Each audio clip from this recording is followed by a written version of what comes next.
Hello दोस्तों, spoken English with Saurabh sir में आपका स्वागत है। और आज हम पास्ट टेंस को शुरू करेंगे। मेरी लास्ट क्लासेस में मैंने 5 वीडियोस प्रेजेंट टेंस में बनाई हुई हैं और उसके हर एक पार्ट को बहुत ही आसान तरीके में एक्सप्लेन करने की कोशिश की है। तो आप मेरी उन वीडियो में जा करके अगर आपको प्रेजेंट टेंस में किसी तरह का भी कोई इशू है, कोई भी क्लियरिटी का प्रॉब्लम है, आप मुझे मेरे कमेंट सेक्शन में जा सकते हैं। तो आज हम शुरू करते हैं पास्ट टेंस में सबसे पहला इसका सेगमेंट होता है पास्ट इंडेफिनिट टेंस। दोस्तों, पास्ट इंडेफिनिट टेंस बहुत ज़्यादा वाइडली यूज़ किया जाता है और इसकी अंडरस्टैंडिंग में कभी कभार थोड़ी बहुत कंफ्यूजन हो जाता है। मैं आपको इसकी आइडेंटिफिकेशन और इसको यूज़ करने का तरीका भी बताऊंगा। Alright, so let's go to the board and understand the past indefinite tense properly.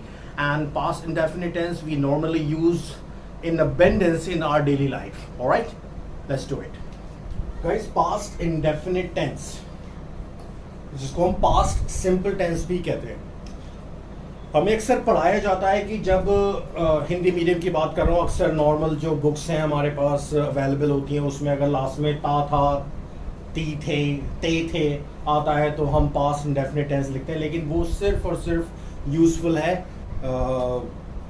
Translation करने में। ओके, सिर्फ ट्रांसलेशन में ही उसका हेल्प हो सकता है। पास्ट इंडेफिनिट टेंस, ओके, इसकी आइडेंटिफिकेशन लिखेंगे। देखिए, जब कभी भी हम कोई काम पास्ट में शुरू करते हैं और उसके बारे में सिर्फ जानकारी देते हैं, वहां पर पास्ट इंडेफिनिट टेंस होता है। जैसे मैं बोलूं कि मैंने कल आम खाया, मैंने बच्चों को पीटा, या मैं रोजाना स्कूल जाता था। तो देखिए, ये सारी जानकारी है। और मैंने किया, खाया, पिया, जैसे कि मैं बोलूं मैंने बच्चों को पढ़ाया, मैंने आज बच्चों को पढ़ाया।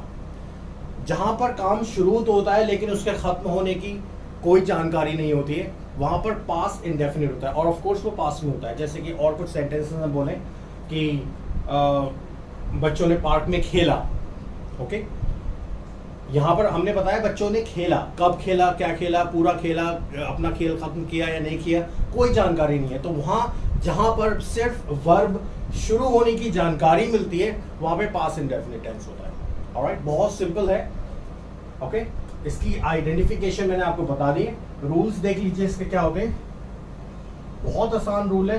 इसमें हम रूल नंबर 1 और रूल नंबर 2, ये एक ही रूल होता है। मतलब इसमें हमें कुछ करने की जरूरत नहीं है डिफरेंट। इसमें सबसे पहले हम सब्जेक्ट लिखते हैं, उसके बाद वर्ब की सेकंड फॉर्म लिखते हैं और ऑब्जेक्ट लिखते हैं। मतलब रूल नंबर 1 जो हम अक्सर चेक करते थे कि ही, शी, इट, सिंगुलर नंबर, एक वचन, या फिर रूल नंबर 2 की बात करें, आई, वी, यू, दे और प्लूरल नंबर। इन सब के साथ वर्ब की सेकंड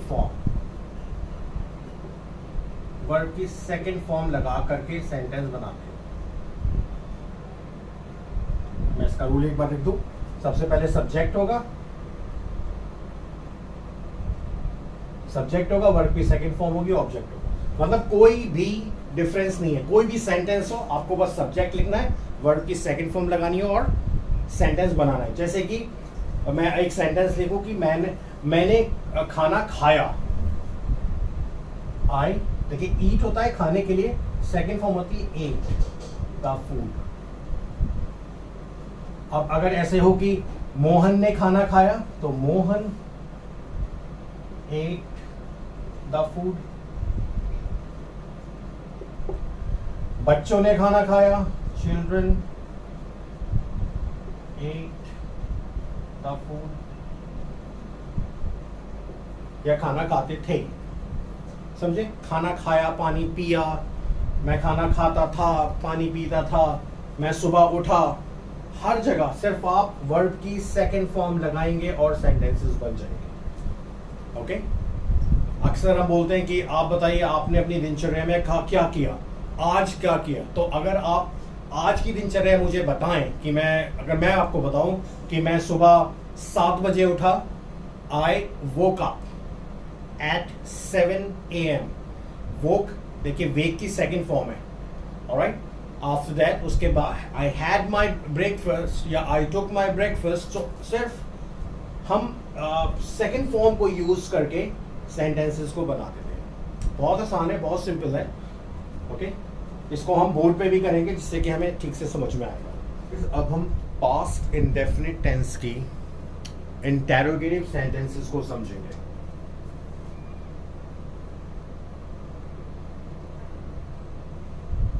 इंटेरोगेटिव सेंटेंसेस, देखिए इंटेरोगेटिव सेंटेंसेस जैसे मैंने आपको पहले एक्सप्लेन किया था, अगर एक क्वेश्चन क्या से शुरू होता है जिसमें सिर्फ आपको यस और नो कहकर ही आंसर देना पर्याप्त होता है, तो उन सेंटेंसेस में जब क्वेश्चन सिर्फ क्या से शुरू होता है, जैसे कि क्या मैं खाना खाता था, क्या मैं पढ़ने जाता था, क्या सोहन ने अपना काम कर लिया, सिर्फ क्या से शुरू हुआ है सेंटेंस, तो उसमें हम सब रूल्स का देखिए ये होता है कि सबसे पहले हम सब्जेक्ट से पहले हम डिड का यूज करते हैं, डिड, उसके बाद सब्जेक्ट, आफ्टर दैट सब्जेक्ट की वर्ब की फर्स्ट फॉर्म और फिर ऑब्जेक्ट, और क्वेश्चन बन जाता है। जैसे कि मैं बच्चों को पढ़ाता था, ठीक है, क्या मैं बच्चों को पढ़ाता था, ओके। जैसे कि क्या मैं बच्चों को पढ़ाता था, तो क्या मैं सब्जेक्ट है आई, डिड की जगह, क्योंकि दोनों रूल्स में डिड यूज होता है। डिड आई पढ़ाने के लिए होता है टीच, देखिए फर्स्ट फॉर्म यूज करेंगे, टॉट नहीं लिखेंगे, टू द चिल्ड्रन, ओके। क्या सीता ने गाना गाया, did Sita sing a song, okay. क्या बच्चों ने पार्क में खेला, did children play in the park, okay। Sohan रोजाना स्कूल जाता था, क्या सोहन रोजाना स्कूल जाता था, did Sohan go to school daily. देखिए सिर्फ डिड का यूज करके हमने सेंटेंसेस को बनाया है। रूल नंबर 1, रूल नंबर 2, हर जगह डिड का यूज करेंगे। सो इस लिहाज से ये सेंटेंस बहुत ज़्यादा इजी हो जाता है, इजी टू अंडरस्टैंड। और जैसे कि मैंने आपको बताया था पहले कि ये हमारी जनरल लाइफ में बहुत यूज होता है। बहुत, जब आप किसी से बात कर रहे होते हैं, आप बताते हैं कि आपके साथ क्या हुआ, और अपना कोई भी एक्सपीरियंस अगर मैं बोलूँ कि सुबह से अब तक मैंने क्या किया, मैं कब उठा, कैसे क्या किया, हर जगह इसका यूज होता है। तो क्या से जो रूल्स सेंटेंस बनते हैं, क्वेश्चन बनते हैं, उसमें हम सिर्फ डिड को पहले लिख करके और सेंटेंस बना देते हैं, ऑलराइट। अब दूसरी तरह के सेंटेंसेस जिसमें एक प्रॉपर क्वेश्चन होता है, जिसके लिए आपको एक प्रॉपर आंसर की जरूरत होती है, यस और नो से काम नहीं चलता है, जिसमें कि क्वेश्चन बनाने वाले वर्ड यूज होते हैं, जैसे कि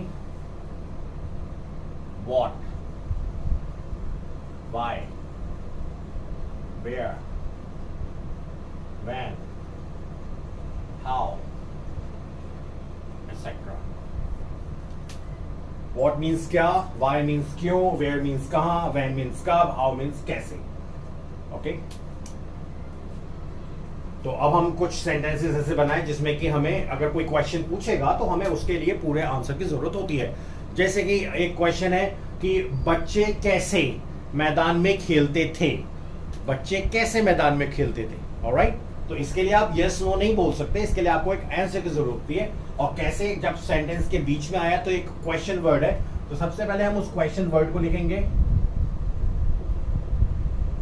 उसके बाद डिड यूज होगा, फिर सब्जेक्ट यूज होगा, सब्जेक्ट लिखा जाएगा, फिर वर्ब की फर्स्ट फॉर्म और लास्ट में ऑब्जेक्ट लिख दिया जाएगा और क्वेश्चन बन जाएगा। क्वेश्चन था हमारा कि बच्चे कैसे मैदान में खेलते थे। कैसे मतलब how did children play in the ground. Okay, Sohan कब स्कूल जाता था। ओके, कब स्कूल जाता था, बीच में से एक क्वेश्चन बनाने वाला वर्ड आया है, तो हम कब का मतलब होता है when did Sohan go to school. Okay, when Sohan के लिए डिड आया, सोहन लिखा इस रूल के हिसाब से और हमने सेंटेंस बना दिया।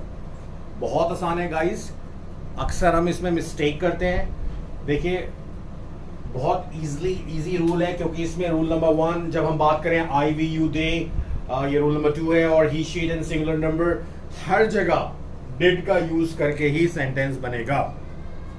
तो ये बहुत इजी टू अंडरस्टैंड है।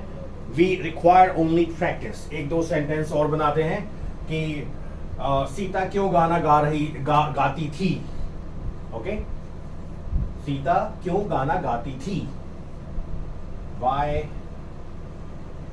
डिड, क्यों के लिए वाई आया, देखिए डिड रूल में से लगा, सीता हमारा सब्जेक्ट है, फर्स्ट फॉर्म यूज होगी सिंग, क्योंकि हमने फर्स्ट फॉर्म की बात करी है, सिंग अ सॉन्ग। सीता क्यों गाना गाती थी, why did Sita sing a song. तो इस तरह से हमारा प्रेजेंट पास्ट इंडेफिनिट टेंस का ये इंटेरोगेटिव पार्ट पूरा हो जाता है। अब हम एक एक्सरसाइज करेंगे, इसको बोर्ड पे समझेंगे और डायग्राम बनाएंगे, जिससे हम अपने खुद कुछ सेंटेंसेस बनाएं, उसकी प्रैक्टिस करें। ओके,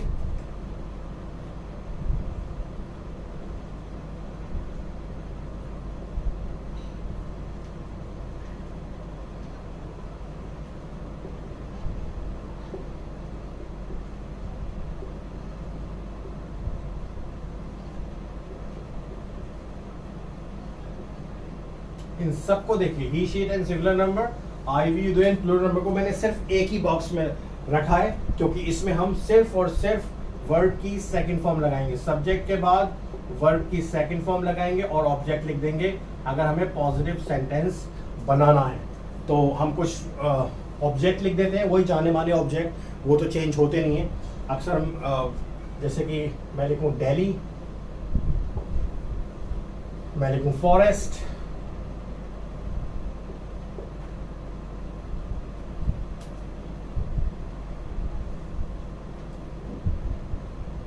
दिल्ली, उसके बाद लिखूं जंगल,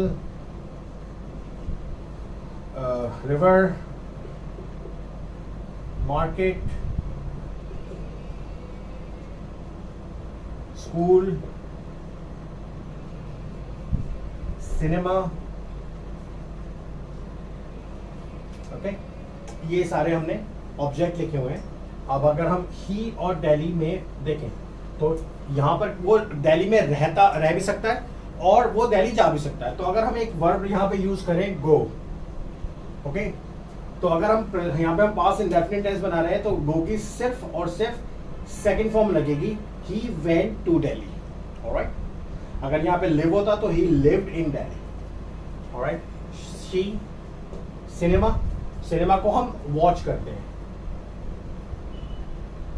अब क्या करें, शी वॉच द सिनेमा, उसने सिनेमा देखा। ऑलराइट, सेकंड फॉर्म यूज किया हमने ईडी लगा करके। सिंगुलर नंबर से कुछ सेंटेंस बना दीजिए। अब राम, अब मान लीजिए एक नाम है, कोई राम है और सिनेमा उसको पसंद है, पर उसने एंजॉय किया, तो अगर हम यहाँ पे एंजॉय एक वर्ड लिख दें, एंजॉय एक वर्ब लिखें, तो Ram enjoyed cinema. Alright, Ram cinema enjoy करता था।